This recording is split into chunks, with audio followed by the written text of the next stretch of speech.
साधारण समय में 31वां रविवार। पहला पाठ।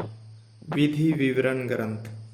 यदि तुम अपने पुत्रों और पौत्रों के साथ जीवन भर अपने प्रभु ईश्वर पर श्रद्धा रखोगे और जो नियम तथा आदेश मैं तुम्हें दे रहा हूँ, यदि तुम उनका पालन करोगे तो तुम्हारी आयु लंबी होगी। इस्राएल, तुम सुनोगे और सावधानी से उनका पालन करोगे तो तुम्हारा कल्याण होगा।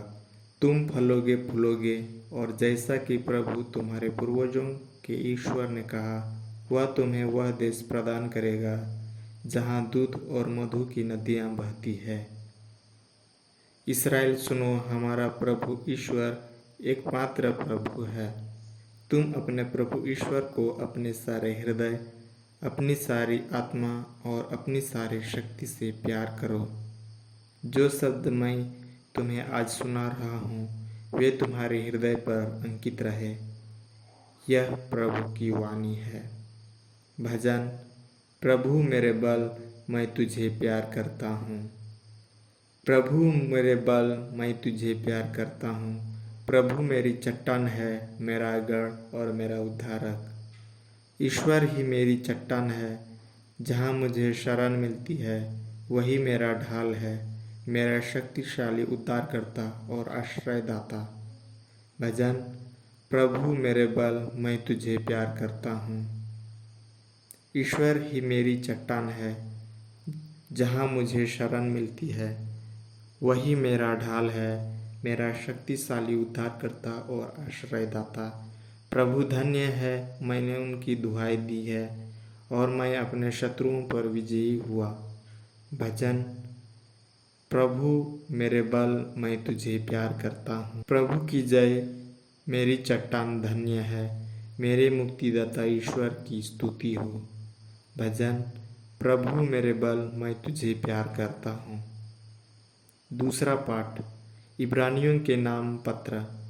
वे बड़ी संख्या में पुरोहित नियुक्त किए जाते हैं, क्योंकि मृत्यु के कारण अधिक समय तक पद पर रहना उनके लिए संभव नहीं।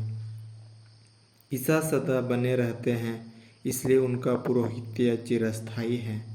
यही कारण है कि जो लोग उनके द्वारा ईश्वर की शरण लेते हैं, वह अपने परिपूर्ण मुक्ति दिलाने के समर्थ हैं,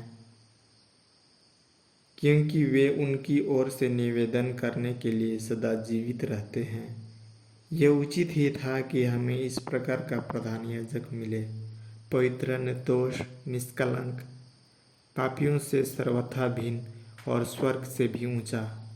अन्य प्रधान याजक पहले अपने पापों और बाद में प्रजा के पापों के लिए प्रतिदिन बलिदान चढ़ाया करते हैं। ईसा को इसकी आवश्यकता नहीं होती, क्योंकि उन्होंने यह कार्य एक ही बार में उस समय पूरा कर लिया जब उन्होंने अपने को बलि चढ़ाया। संहिता जो दुर्बल मनुष्यों को प्रधान याजक नियुक्त करती है, किंतु संहिता के समाप्त हो जाने के बाद ईश्वर की शपथ के अनुसार वह पुत्र पुरोहित नियुक्त किया जाता है, जिसे सदा के लिए परिपूर्ण बना दिया है। यह प्रभु की वाणी है। सुसमाचार। संत मार्कुस के अनुसार पवित्र सुसमाचार। तब एक शास्त्री ईसा के पास आया।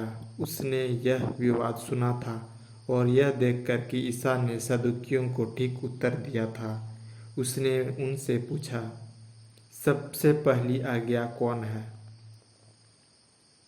ईसा ने उत्तर दिया, पहली आज्ञा यह है, इस्राएल सुनो, हमारा प्रभु ईश्वर एकमात्र प्रभु है। अपने प्रभु ईश्वर को अपने सारे हृदय, अपनी सारी आत्मा, अपनी सारी बुद्धि और सारी शक्ति से प्यार करो। दूसरी आज्ञा यह है, अपने पड़ोसी को अपने समान प्यार करो। इनसे बड़ी कोई आज्ञा नहीं। शास्त्री ने उनसे कहा, ठीक है गुरुवर, आपने सच कहा है। एक ही ईश्वर है, उसके सिवा और कोई नहीं है। अपने सारे हृदय, अपनी सारी बुद्धि और अपने सारी शक्ति से प्यार करना और अपने पड़ोसी को अपने समान प्यार करना, यह हर प्रकार के होम और बलिदान से बढ़कर है। ईसा ने उनका विवेकपूर्ण उत्तर सुनकर उससे कहा, तुम ईश्वर के राज्य से दूर नहीं हो। इसके बाद किसी को ईसा से प्रश्न करने का साहस नहीं हुआ।